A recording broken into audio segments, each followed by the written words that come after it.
Hi everyone, so welcome to the webinar. I'm going to be, I'm your moderator today. So if you have any questions about the webinar or anything, just pop them in the Q&A and I will answer them at the end, or I will ask Greg them at the end. And I'm just going to make sure that the webinar runs smoothly for us today. So if you haven't used Zoom before, down the bottom is all of your settings. So in the bottom left-hand corner, you can test your audio settings, just to make sure that your microphone, your speaker's working fine. You've got the Q&A button down the bottom if you want to ask us any questions.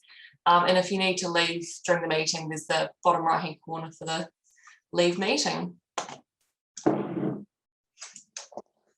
So our speaker, our panelist today is Greg Verhoef, who is the primary here at Greg Verhoef Chartered Accountant. And he'll be talking to us about how to bolster your balance sheet today and how to get the most out of that. So I'll leave it to you. Thank you for that, Shana. Thank you for all our attendees today for turning up, come in and listen to our presentation. It's always nice to see a few people to join us. Now we've got our thought for the day, or introduction for the day. The secret of change is to focus all of your energy not fighting the old, but building the new. So today is all about building a balance sheet, building the new. You can't fix things that you can't change, and you can focus your energies on things that you can change. Quite good. We thought of the day to start off with. Before we dive into stuff, my usual disclaimer applies. The information on this webinar is educational in nature. It's not considered specific advice, and that we encourage you to get proper tailored advice before taking any actions or launching into anything new. Today's webinar is about balance sheet. We have got lots of numbers and lots of quite technical stuff in it.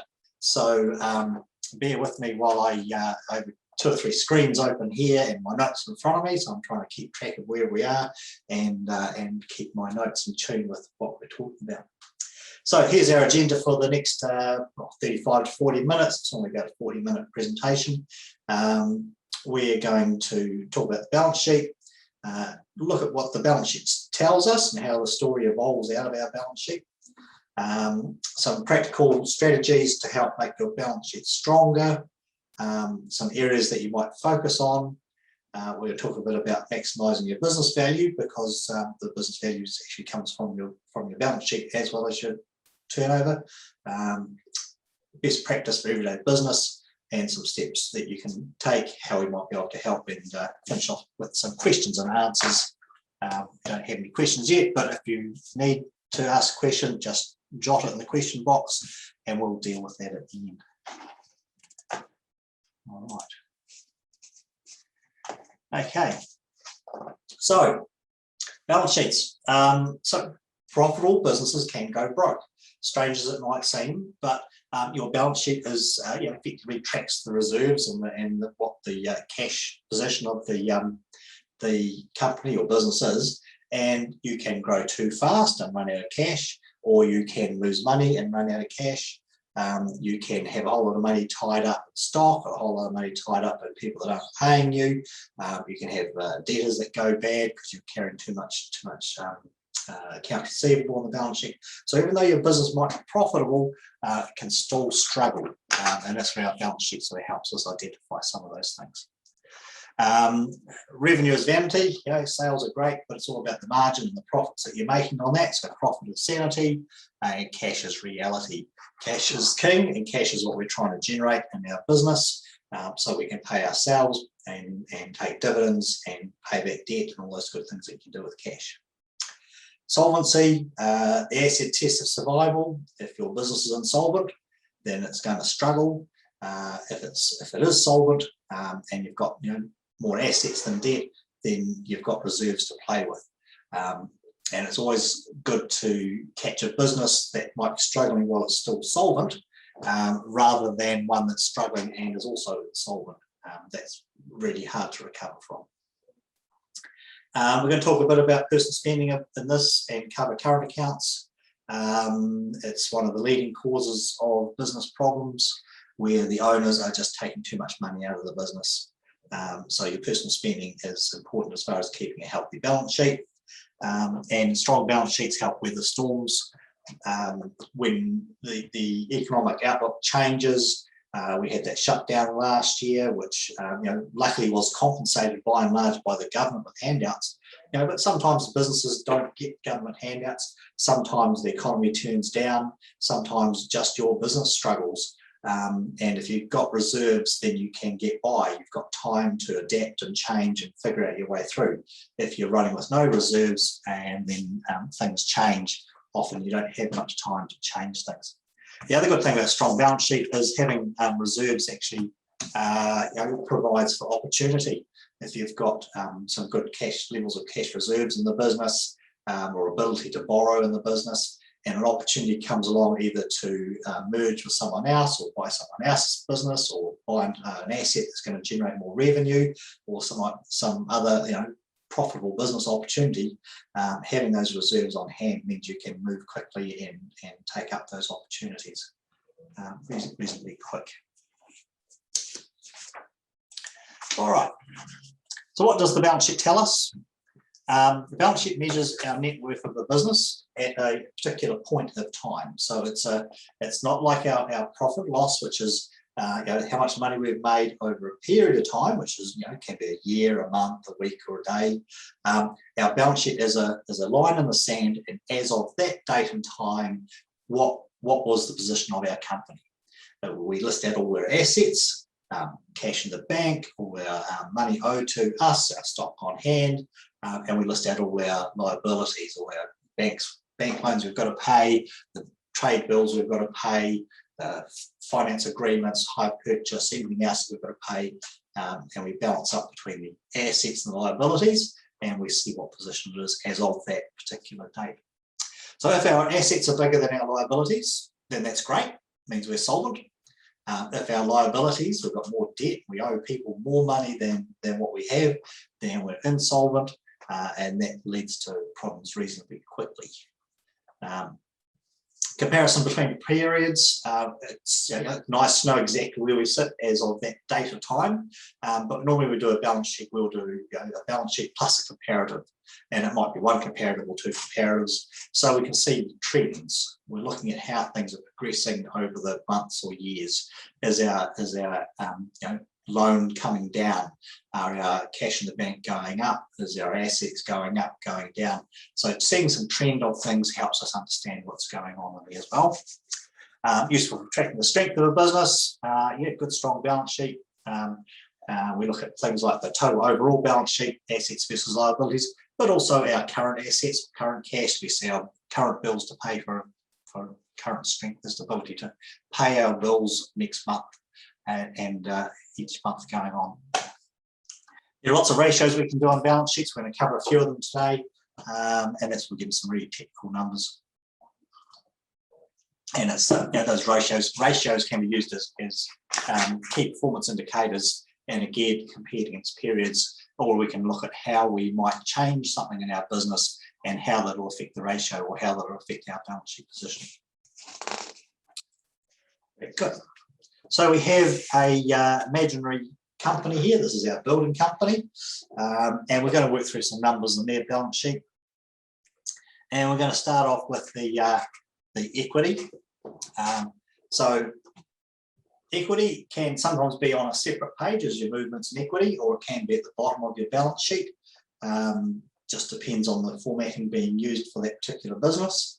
And in this case here, our equity, the first line there shows our current earnings. So on our profit and loss statement, it would have showed a profit or loss, and that number is then replicated into our movements in equity for the year. And what this tells us is that in 2019, there was quite a healthy surplus of $71,000, and in 2020, there was a deficit or a loss of $45,000. Our total equity at the bottom shows us the well, the running balance, and it equals the total assets and liabilities. So in this case, at the beginning of last year, or the end of last year, in 2019, we had almost $48,000 or $47,000 more assets than we had of liabilities.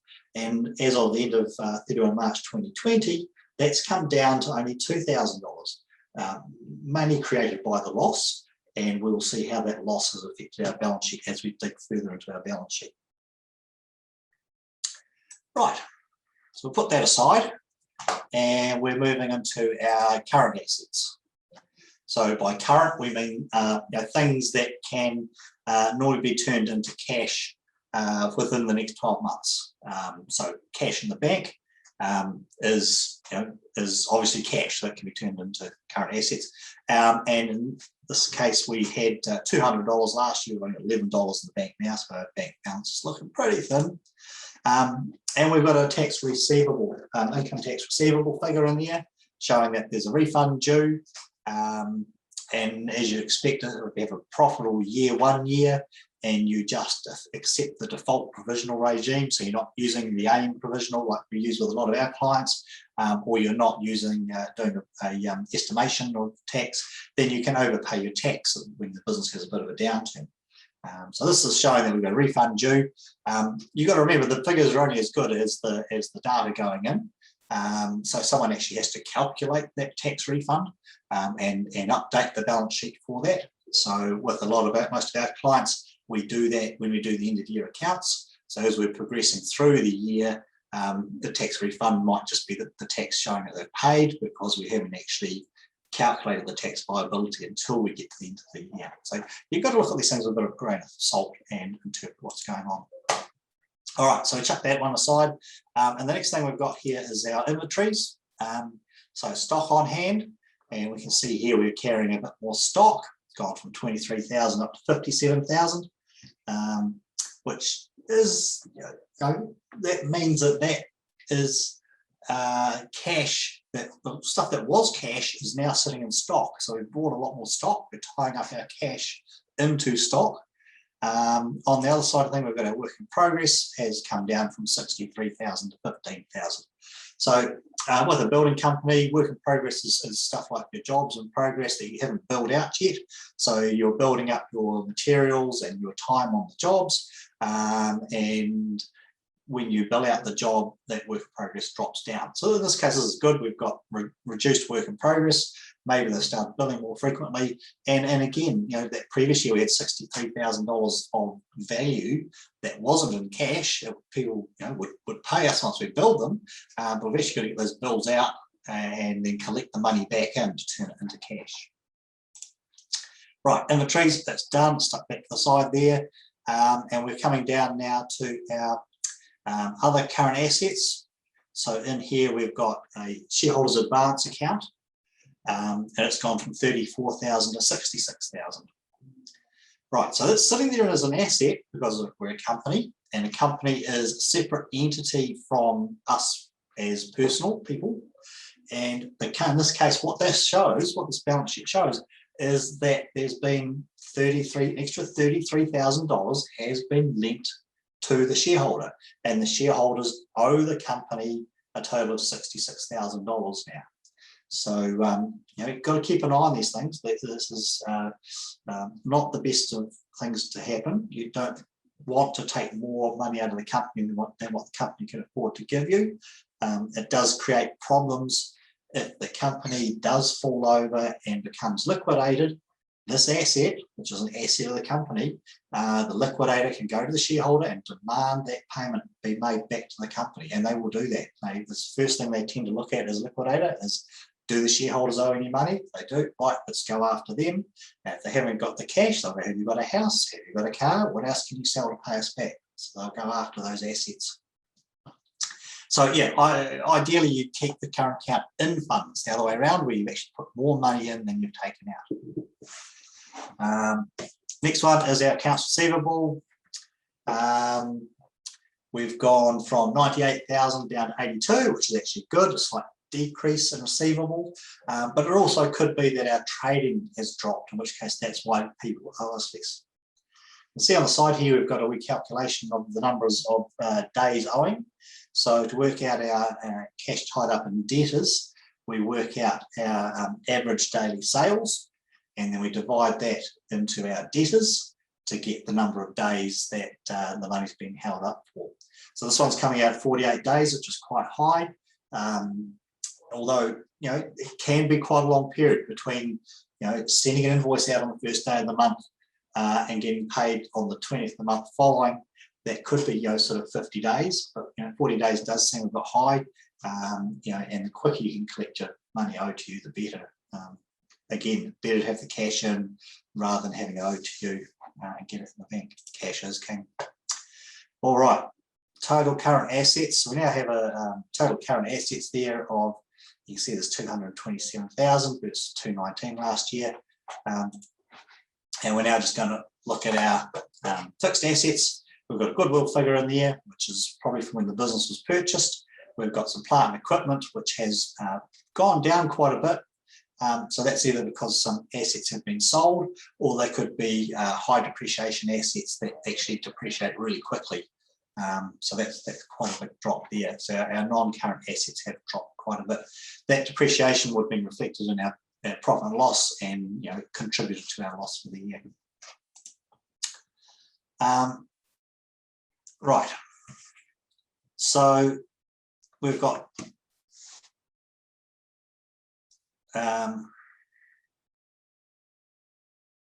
exclude the overdrawn shareholders' advance accounts. Assets have reduced by 48,000.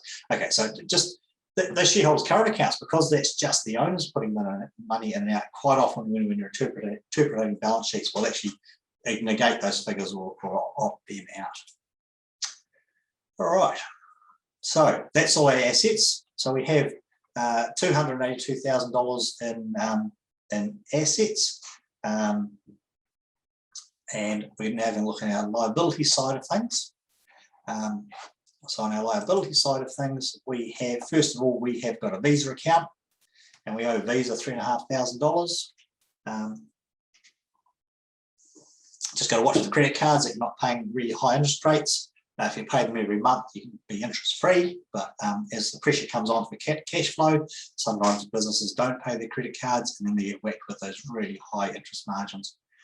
Our bank account has this is actually overdraft. This is a liability. So our bank overdraft has gone from 36,000 to 38. We'll chuck that aside there, and we're coming down. Next section here: goods and services tax and tax payable. So goods and services tax can be what we call quite sort of lumpy, especially if you're on 6 monthly. And we try to encourage people to go at least 2 monthly.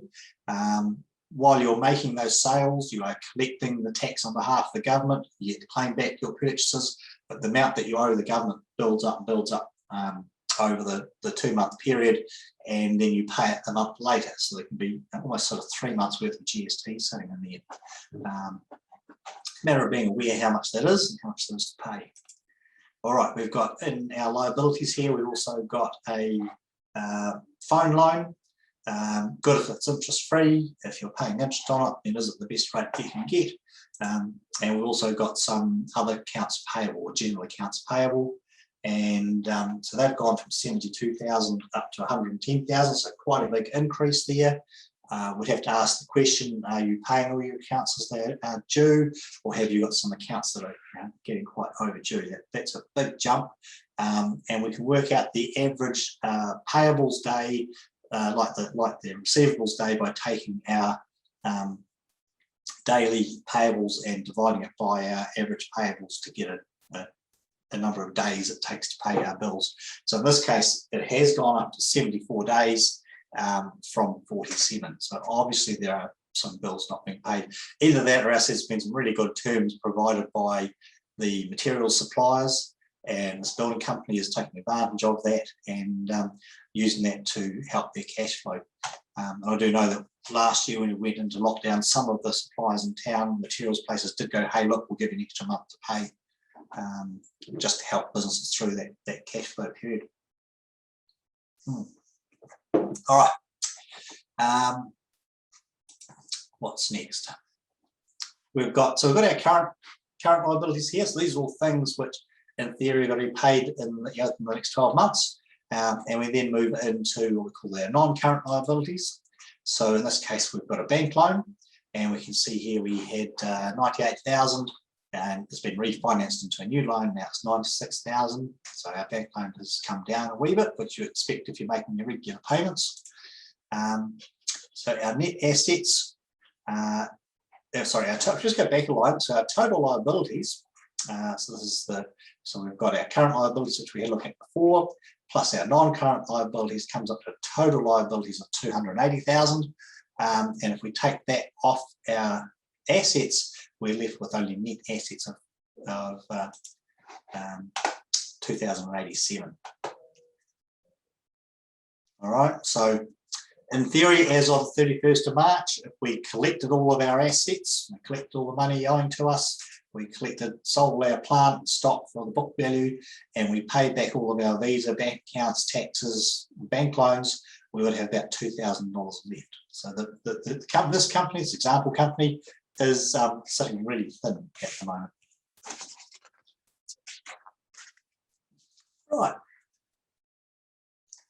Right, I've jumped way ahead of my slides and catch up where we are. Okay, some strategies for improving your balance sheet. Important here to focus on what you can control and adopt sort of practical strategies that you can put in place with your business that will help you to improve your balance sheet. So sort of 4 areas we can look at. Go. Jump 2 slides. Profitability.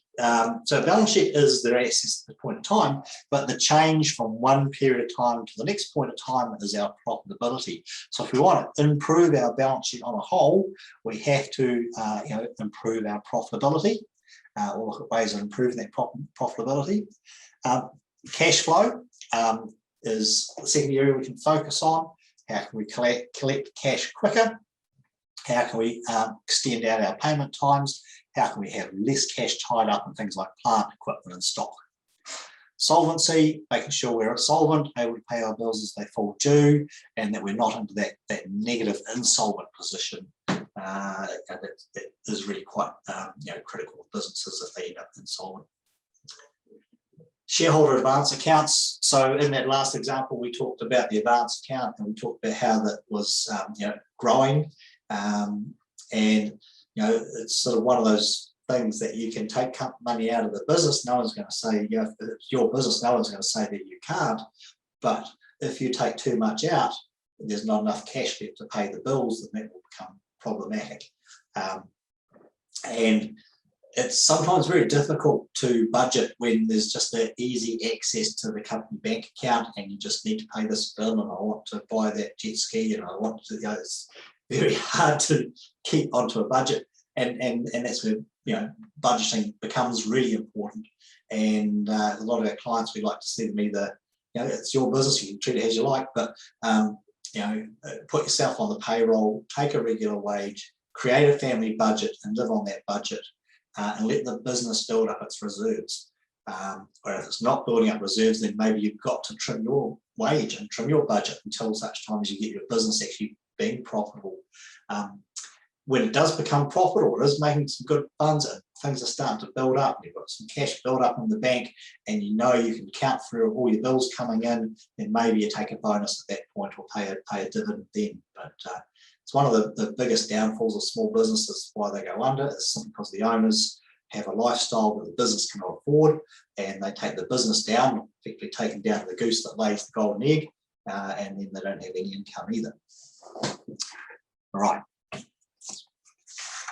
Profitability. Now, there's a whole webinar on this. If you jump into my website, have a look in the blog there. I think I spent 40 minutes or so talking about ways to grow your business. So this is just a real quick run through on those 7 ways to grow your business. So we'll fire through these. Increase your customer retention. Find ways to delight your customers, to exceed their expectations, and over deliver to them. So they go out and spread the good word. They come back to you, and they want to keep buying services or products from you. Generate more leads. This is your marketing. It's your referrals. It's your social media. It's your plan on how to grow the business. Important you have a plan for your marketing. and you have a purpose for what your marketing is trying to achieve. Convert more prospects into sales. So if you're a trade organisation and you're sending out lots of quotes, if you're a plumber sending out lots of quotes, then keep track of how many of those quotes actually come back as jobs, and find ways to win more of those jobs. Maybe it is just that you don't do so many, or do the ones that look like they're never going to fly. But find out what it is that you need to do to convert more of your leads into prospects. Transaction value. Look for ways to increase the transaction value. Once you've got a customer, is there other services you can help them with? Is there other things that they have issues with that you can provide services or products to help them with their business? So it's not about the upsell. It is about the upsell, but it's not about what thrives with that. It's about helping your customer, and if there's ways that you can both benefit by selling to them an additional service that helps them and that helps you as well. Transactional frequency. How often a customer comes back to you? Just how can you have loyalty programs? Can you have sales? Can you have one-off specials for customers get to come back and visit you more often? Variable costs. So these are our direct costs that go to supplying product. So look for ways to trim those. Just make sure you're being lean. Be careful not to that you're that you're cutting the fat off, but not the muscle. You don't want to restrict your ability to make sales by trimming too much. And the same with the overheads. Run through those overheads once a year. Are there better deals for phones? Can you go for insurance somewhere else? Can you downsize your office or go into a smaller place? What are your overheads that you can look at trimming back? All right. Improving cash flow. So we'll just walk through a wee scenario here. So this is assuming a sort of a retail type business where we buy some stock from the supplier. We have 35 days of credit. So after 35 days, we pay our supplier for the product. On average, it's taking us 65 days to sell those products. And then we give our customers credit and they pay us on another 45 days later on day 110. So you can sort of see here, there's quite a gap between this bit here is not too bad, where we haven't had to pay for the stock, between the buying the stock and paying for it. But this 75 days between, it's not 75 days, it's I can't do the math in here, 45 plus 30, 75 days between where we paid for the stock and when we get paid for it. This is the bit where our cash is tied up. We haven't got the cash in our bank. The customer has the goods and we don't have the money.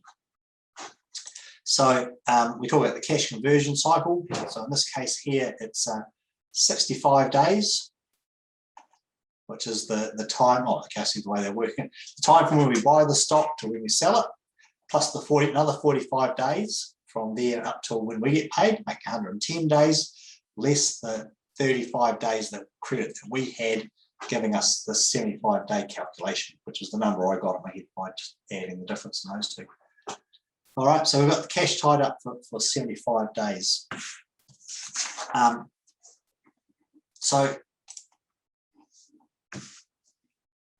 what can we do in that cycle, really, that helps us reduce that cash from 75 days down? So we could ask our supplier whether we could have more time to pay at the stage of 35. We go, hey, look, can we get 60 days to pay? Therefore, bumping our cash out figure along a bit here. We could carry a bit less stock and sell it quicker, so that we don't have this 65-day average stock holding sitting there. And we could not give our customers credit, or we could just give them 7 days credit or less credit, so that we reduce our accounts receivable there. Anything we can do to reduce that cash conversion cycle means more money in our bank and less money sitting in our customers. All right, so that's what this slide here was talking about. And we'll jump on this next one. So we're looking at some key ratios. There we go, half an hour, that's good. Some key ratios that we'll look at here. And the first one we're going to look at here is our inventory days. So to work this one out, we are taking our stock and we're dividing it by our cost of sales and multiplying that times 365. And that gives us the average numbers of days that we are holding on to stock for. And it's a KPI and something we should measure and look at every now and then make some changes and then measure it again and see how that change has affected our business. So in this example here, if we were to reduce our inventory days by 9 days, from 38 back down to say 29, that would free up about $13,500 of cash. Okay, next key ratio here is, did we go forward? No. Oh, that's just talking it through. The next one here is work in progress. So we've got the formula there. So we take our work in progress, we divide it by the cost of sales, and we times it by 365. In this case, it's 10. So it's actually quite good. But if we were to increase our billing and maybe do our billing half weekly or twice a weekly, we might reduce that even further. If we could reduce our work in progress by another 5 days, that would free up another $7,000 of cash. And rather than being tied up in work in progress, it would actually come into cash in the bank. Next one here is debtor days. So this is our debtors divided by our sales times 365. And we can see here that it has gone out slightly to 48 days this year. If we could collect our debtors quicker, provide less time for people to pay us, and be better on chasing up those people who don't pay us, then we could maybe reduce that down. So we could reduce that down to 18 days. That would have an effect of giving us $30,000 in the bank. All right. So the combination of those three adjustments, if we set out strategies to achieve those three things, and we could reduce our inventory days, reduce our WIP days, reduce our debtor days, we could end up with an extra $52,000 cash in the bank. Now, in that business we were looking at, the accounts payable had grown quite high, and that was a concern, was that they weren't actually paying their bills when they were due, and that some of their suppliers might start putting stop supply on their accounts, and they might struggle to get their raw materials, and that could be means that they can't really trade very well if you can't buy your raw stock. So the accounts payable in this case here, we've got a formula for payables, and we take the payables, divide it by cost of sales times 365 again, equals 74. If we want to reduce that down, say by 30, then we would need to pay an extra $45,000 off our payables to get that sort of current. And what might be that we look at our payables list, go, but what does it need to be to bring that down? And we need to put 30 or 50 or whatever thousand into it. So then we look at our total now. We've got our improvements from inventory, from work in progress, from debtor days, give us an extra 52,000, but we need to use that to reduce our accounts to pay by 45, so that we keep our accounts current, and that's overall still going to end up with a $7,000 improvement in our cash position.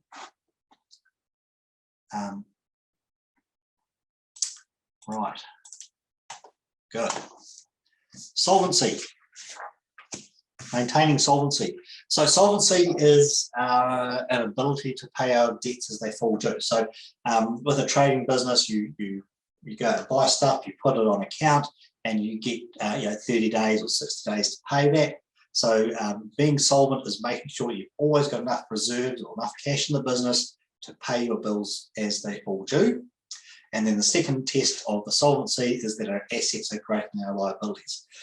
All right, so that first one we talk about ability to pay debts as they due is what we call our current asset solvency. So our current assets are more than our current liabilities. We've got enough cash in the bank to pay our current liabilities. And the second leg of this is total assets is greater than total liabilities. So that we are remaining solvent. Okay. So a couple of things there. Directors of companies have an obligation to ensure that companies remain solvent. And if they don't remain solvent, then they do take on a personal liability. If they continue to trade knowing that they can't pay their bills, then they become personally liable. They fall into the steps of the company to make sure those debts become payable. So it's quite an obligation to make. So it's companies are there to protect you, but if you go outside the rules and start trading while insolvent, that protection slips away. So really important that you know what your position is and you know what the balance sheet of the company does look like. Right. So there's a couple of slides here. We're looking at the ability to pay debts as they're due. So look at this is called the current ratio. So current assets, in this case 227, current liabilities 174. So that's good to see that our assets are bigger than our liabilities. And it means we've got a ratio of $1.33 of current asset for every dollar of current liability.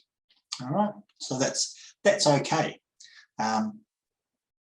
However, one of our assets in here is the shareholders advance account, this 66,000. And if the shareholders aren't going to put that money into the company, they've borrowed it from the company, if they're not going to put it back, then if we were to negate that figure and take it out, then it reduces our current assets. And we're now in the position where we have $161,000 of assets and $174,000 of current liabilities. And therefore, in effect, our ratio is 0.92. So we don't actually have enough current assets to pay the current liabilities. So our solvency in this case is effectively not solvent. And the company is only solvent on the basis that the shareholders put that money back in. Right. Total assets. So in this case here, our total assets, we had 47,000 last year. We've had some losses, we've rearranged things around, and our net assets are now only 2,087. So it's just got more assets than liabilities. But again, if we were to take that shareholder current account back out, it would be insolvent. And really what we need to do is that the shareholders probably need to put that money back in so that they, in this case here, you can see there's an adjustment. Shareholders put in $70,000 and that money is put into the bank. And therefore you now have no money owed to the shareholders and we have no overdraft and we actually should have some cash in the bank. We should have some cash in the bank. Not sure where it's gone. That's an interesting example. All right.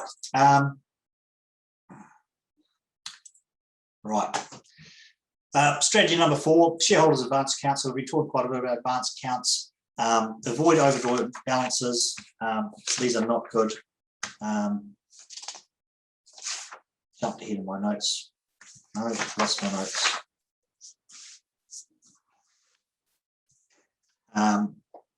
Yeah, avoid overdrawn current accounts if you can. I know it's not always possible, but there's that risk that you are making your balance sheet look better than it really is. And secondly, that if the company gets insolvent, that's where the liquidator is going to go to ask for that money to be paid in.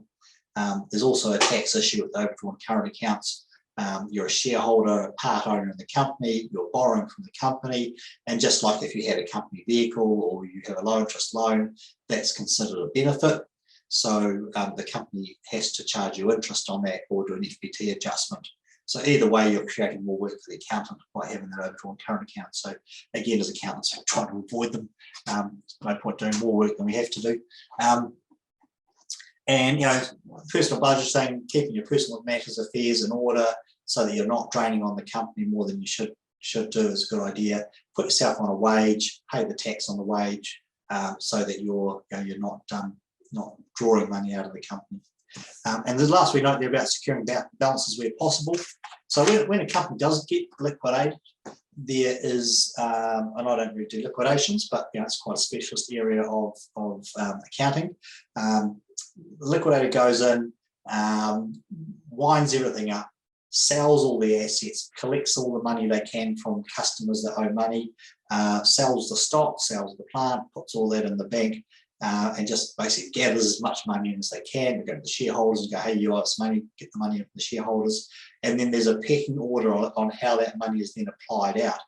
So first of all, the liquidator gets paid, then the IOD normally gets PAYE first, and then there's a whole order on how things go.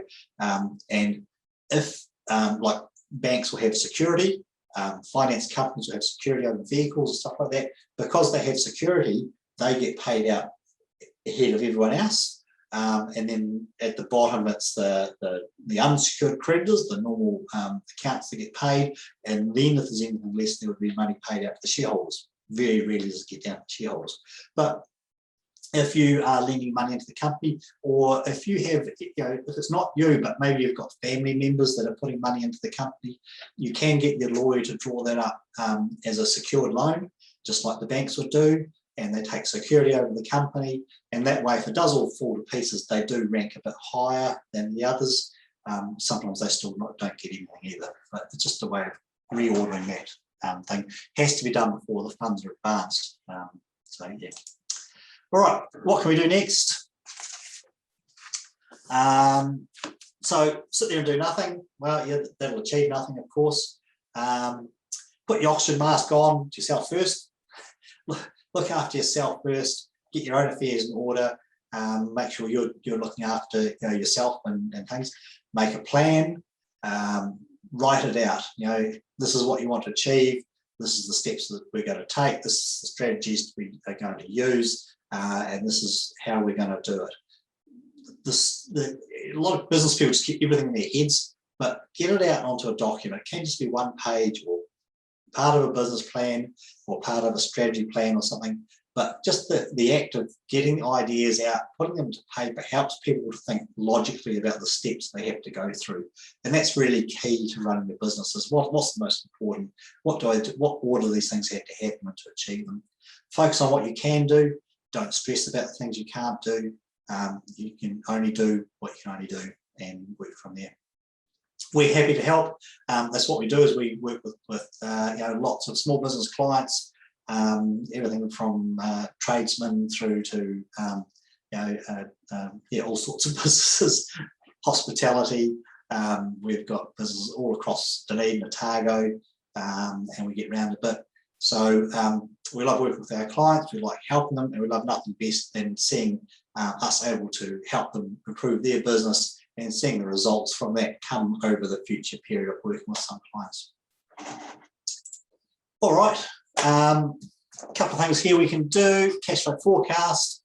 We didn't really talk much about that today, but as a way of, cash is king, wanting to see that cash grow, then a cash forecast is part of that. Setting yourself some goals, looking at your margins, forecasting out profitability, or not profitability, the cash generated by the business, how that's going to be applied to things in your balance sheet, how you're going to repay your debt, how you're going to buy assets with it, or what you're going to do with that cash. So cash flow forecasts are quite key, but normally start about $600, and that's the GST. That's really, it's time taken for us to sit down with the client, work out, the initial figures, that the sales is the biggest one to try and predict, and we normally do some sort of modelling to work that out, and then the rest of that, once we've got sales figure monthly for the next year, the rest of it is then, okay, so what's the margin, what are your overheads, and pulling all that together from existing data that we can extract. So the meeting with the client to do that, probably a couple of hours for us then to pull it together, and then we send out a draft. We'll talk about it with the client, and then we'll make some final tweaks and changes before setting it. So it's quite easily 3 or 4 hours, or a bit more sometimes. Balance sheet health check. If you want to come and have a chat, grab a coffee, bring your balance sheet. We'll sit down and check through it with you, give you my opinion, and give you our thoughts. Always happy to have a chat. Complimentary meetings. People are, we're always open to meet new clients. If you want to come and have a chat, see what we can do, see what can help your business, find out a bit more about our team here and what we do, and how that might work for you, always happy to do that. So just give us a call or an email, and we'll do that. So I think we are just about there. Any questions, Shana? On to questions. So we have had a couple of questions come through. So if you have any more questions, fire them through now. So first up, what do I do if the numbers in the balance sheet don't look right? Yeah, so it's one of those things, isn't it? It's the data in your accounting system is only as good as the people putting it in and maintaining it. And if the balance sheet hasn't really been maintained or checked in your balance sheet, it can get quite out of balance.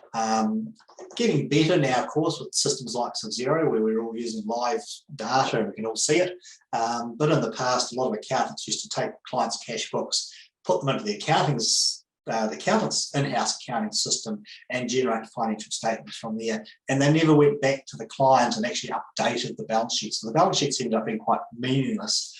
So there is still a few floating around like that. So first thing we do is we pick up the last set of proper financial statements that we know are correct, and we do an alignment journal in the accounting system to bring that up to date. Say it was as of 31 March 2020, we would align it. So as of that date, it was correct with what the accountant had. And then we look at all the transactions since then, how they affect the balance sheet. And you pretty much have to sort of go through a tick-off exercise and go, is this one correct? Is that one correct? This one's not right. Why is that not correct? And we should be able to justify everything in our balance sheet. So our stock on hand should equate to a stock list somewhere. Our accounts receivable should equate to the list of people that owe us money.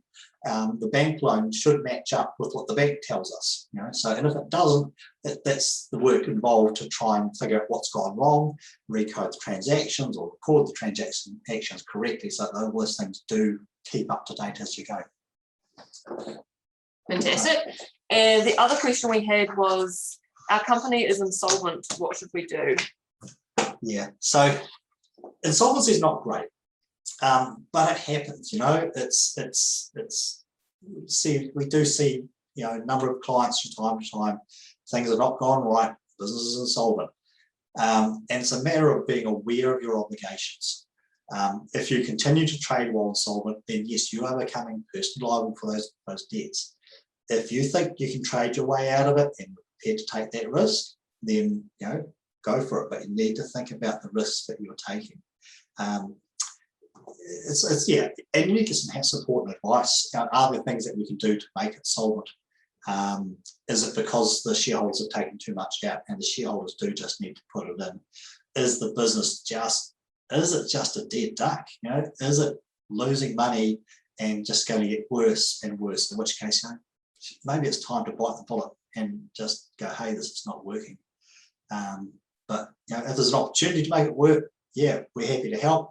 If you're really in that tight spot, then you've got to look at getting advice, and your accountant should be able to help you through what's involved in liquidating or winding up a business. It's not nice, but it's just a part of commerce that happens, unfortunately. And the legislation, we've got liquidators, there's a whole section on liquidation, the process that goes through as to how that happens. If things are bad and the owners have gone bankrupt, there's a bankruptcy process. So these things are in there so that after a period of time, there is, it's not like the rest of your life. This is a clean slate thing. You go through a period of difficulties, you go through a bankruptcy, you go through a liquidation, and then 2 years later, the bankruptcy official will sign you, let you go, and you're off on your own again. So those things are there to protect us, so that we don't get into a position where life is just too dim and glum. There's always light at the end of the tunnel, and if it's really bad, okay, let's wind it down. Do your time in bankruptcy, get a job somewhere. 2 years' time, start to think again about what you might want to do. Yeah. Anything else there, Shana? Fabulous. That's not a good note to end on, is it? That's all of our questions, though. So that's good that nobody else has any other questions. Okay, so thank you. Thanks to our attendees for coming along today. That's just on 50 minutes. That's good. I think we'll wind it up now. And thank you for attending. I hope you've enjoyed it. And we'll send you out a recording shortly. Cheers.